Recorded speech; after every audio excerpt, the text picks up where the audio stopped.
ಬಿಸ್ಮಿಲ್ಲಾಹಿರ್ ರಹ್ಮಾನಿರ್ ರಹೀಮ್. ಸಫಾ ಮತ್ತು ಮರ್ವಾದ ಸೈಯನ್ನು ತವಾಫ್ ಮಾಡಿದ ಮೇಲೆ ಮಾಡಬೇಕು. ಹಜರತ್ ಇಬ್ನೆ ಉಮರ್ ರದಿಯಲ್ಲಾಹು ತಆಲಾ ಅನ್ಹು ರವರು ರಿವಾಯತ್ ಮಾಡುತ್ತಾರೆ. ಇದರ ಸಾರಾಂಶ ಹೀಗಿದೆ: ಪ್ರವಾದಿ ಮುಹಮ್ಮದ್ ಸಲ್ಲಲ್ಲಾಹು ಅಲೈಹಿ ವಸಲ್ಲಂ ರವರು ಖಾನಾಯೆ ಕಾಬಾಗೆ ಬಂದ ಮೇಲೆ ಮೊದಲು 7 ಸುತ್ತು ತವಾಫ್ ಮಾಡಿದರು. ಅದಾದ ಮೇಲೆ ಮಕಾಮೆ ಇಬ್ರಾಹಿಂನ ಹಿಂದೆ 2 ರಕಾತ್ ನಮಾಜ್ ಮಾಡಿದರು.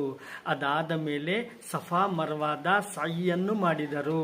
ಅದಾದ ಮೇಲೆ ಪ್ರವಾದಿ ಮುಹಮ್ಮದ್ ಸಲ್ಲಲ್ಲಾಹು ಅಲೈಹಿ ವಸಲ್ಲಂ ರವರು ಹೇಳುತ್ತಾರೆ: ಏ ನನ್ನ ಸಹಾಬಿಗಳೇ, ನೀವು ಕೂಡ ನಾನು ಮಾಡಿದಂತೆ ಮಾಡಿರಿ. ಇದರಲ್ಲೇ ನಿಮ್ಮ ಏಳಿಗೆ ಇದೆ, ಇದರಲ್ಲೇ ನಿಮ್ಮ ಯಶಸ್ಸು ಇದೆ. ಆದುದರಿಂದ ಸ್ನೇಹಿತರೆ, ನಾವು ಕೂಡ ಹಜ್ ಉಮ್ರಾ ಮಾಡುವವರು ಪ್ರವಾದಿ ಮುಹಮ್ಮದ್ ಸಲ್ಲಲ್ಲಾಹು ಅಲೈಹಿ ವಸಲ್ಲಂ ರವರು ತೋರಿಸಿಕೊಟ್ಟಂಥ ಸುನ್ನತಿನ ಮೇಲೆ ನಡೆಯುವವರಾಗಬೇಕೆಂದು ಅಲ್ಲಾಹ್